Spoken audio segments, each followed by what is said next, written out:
این سیو نویر تمام معادلات فیزیک رو به هم ریخت. سال 2017 توی مرحله 1/4 نهایی لیگ قهرمانان اروپا تیم‌های رئال مادرید و بایر مونیخ به مصاف هم رفتن.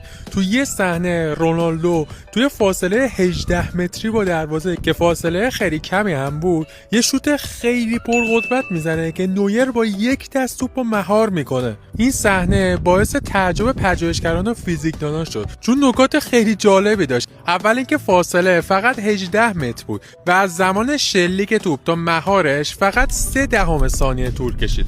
نویر برای اینکه مسیر توپ رو تشخیص بده و اونو مهار کنه باید توی 0.3 ثانیه مغز سریع پردازش میکرد و محل توپ رو تشخیص میداد. با یه محاسبه ساده معلوم میشه که مغز نویر 140% بیشتر از یه انسان معمولی سرعت پردازش داره که خیلی عجیبه.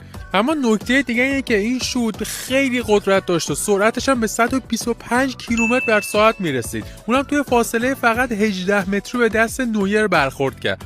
البته اینکه چرا دست نویر آسیب ندید دو تا دلیل خیلی مهم داشت. اول اینکه نویر عضلات مچ دست خیلی قوی داره و با تمرینات زیاد تونسته چند برابر یه انسان معمولی عضلاتش رو تقویت کنه.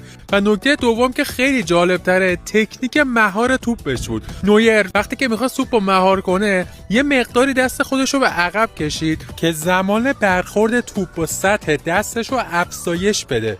طبق معادله فیزیک نیرو و زمان این دو پارامتر یعنی نیرو و زمان با هم رابطه عکس دارن. یعنی هر چقدر زمان واکنش افزایش پیدا کنه نیرویی که به دست وارد میشد کاهش پیدا میکرد. برای همین نویر دستش رو یه مقداری به عقب کشید تا تایم برخورد توپ با دستش افزایش پیدا کنه و نیروی کمتری به دستش وارد بشه. این تکنیک فوق العاده نویر باعث شده اون بتونه قدرتمندترین شوت‌های ممکنن به راحتی مهار کنه.